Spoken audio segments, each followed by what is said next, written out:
Indonesia is a beautiful country. It has many islands. It is a hot country. Most people live on the island of Java.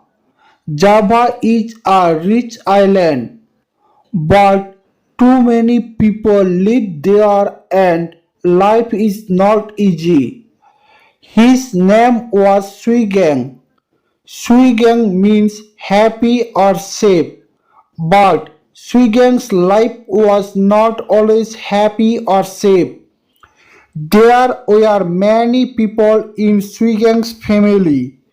He had 5 brothers and 4 sisters, but one of his sisters died when she was only 2 months old. One of his brothers died when he fell from a tree. Swigang's family lived near a mountain.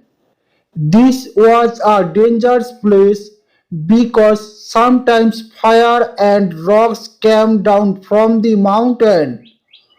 But the land was good and there was a lot of water. Swigan was happy on the farm. He had a lot of work to do, but he liked his work because he was small and strong.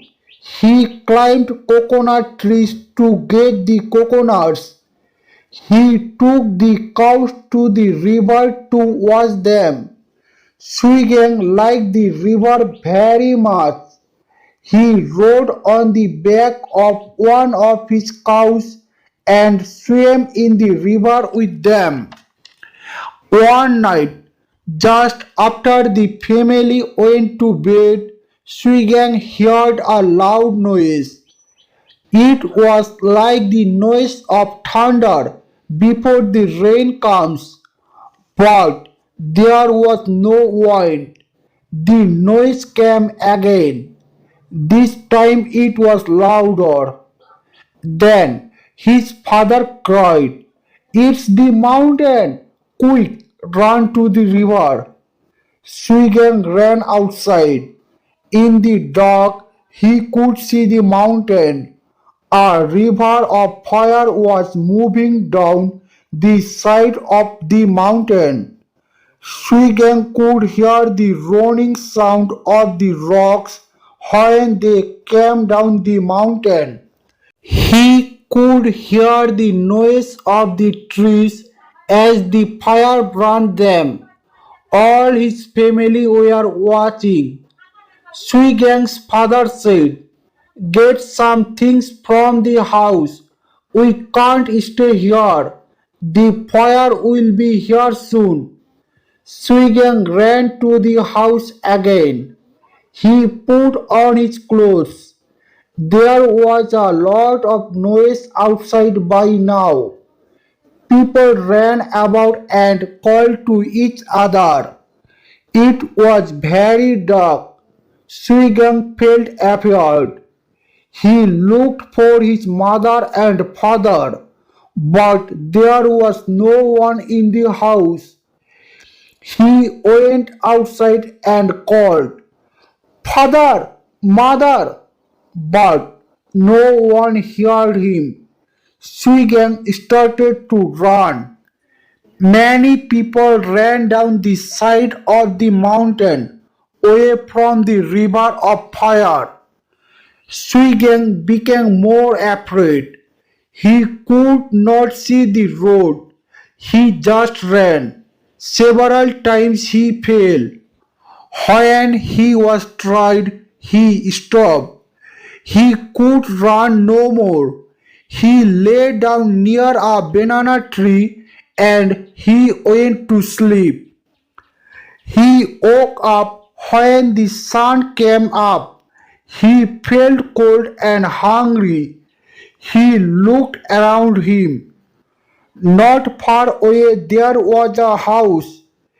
He looked at the mountain. He could still hear the noise of the mountain and he could see the fire. He could not go back there. It was too dangerous. Swigang walked to the house. It was quiet. He called, but there was no answer. The door was open. Swigang looked inside. He could not see anyone. Perhaps the people have run from the fire too, he thought.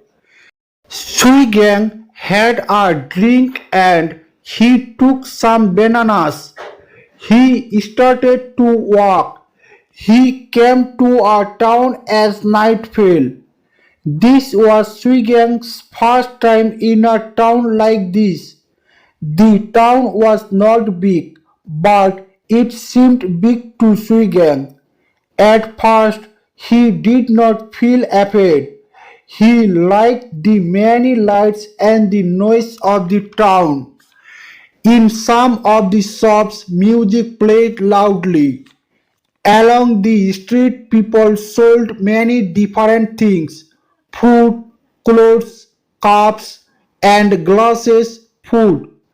When Swiggin saw the food, he felt hungry, but he had no money. He stood near one of the food sellers.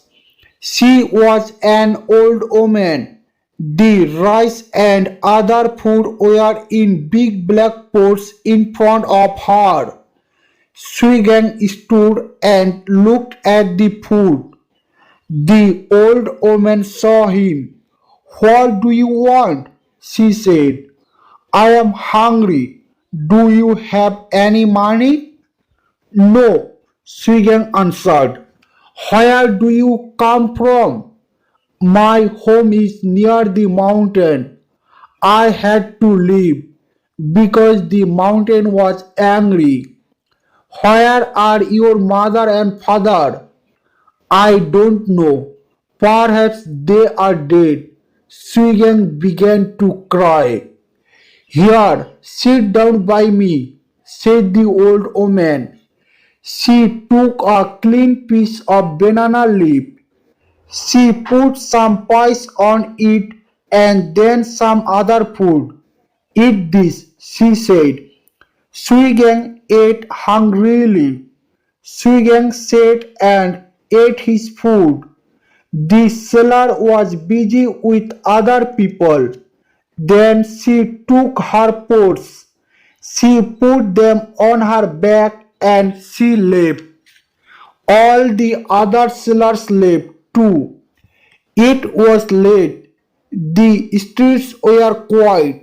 Some people lay down in front of closed shop doors. They were going to sleep. Swigan felt tired. He found a place and lay down. Swigan went to sleep quickly. In his village, he sometimes slept outside when the night was warm. Swigan woke when the sun came up. He was hungry and dirty. There was nowhere to wash. He went to look for his friend, the food seller. She was not there. He walked slowly about. The street became busier. People on bicycles passed on their way to work. No one looked at Swigan. Shops opened. People cleaned in front of their shops. When Swigang stopped to look in one of the shops, the shopkeeper told him to go away. Swigang walked on. He felt hungrier. He saw some poor people. Some sat near the shops. When a person came out of a shop, they asked him for money. Sometimes they got some money. Sugan tried to, but no one gave him anything. He walked along the street and he tried again. He stood in front of the market. Still, no one gave him any money. Suddenly, he felt a hand on his arm. He turned around. A boy stood there. What are you doing here? He said to Sugang. This is our place. Some other boys moved around him. One of them pushed Sugang. This place is ours. You can't ask for money here. One of them pushed him again. Take him away from here, Cardi, said one of the boys. This boy was older than the others. Okay, Eddie, said Cardi. A big boy held Swigang's arm. Swigang was angry now. He pulled his arm away and the fight started. Sugang was small, but he was strong. Cardi was strong too, but he was not strong enough. Soon, Cardi was on the ground with blood on his face. That's enough. What's your name? Sugang. Do you want to walk with us? Give me something to eat and we can talk about it, said Sugang.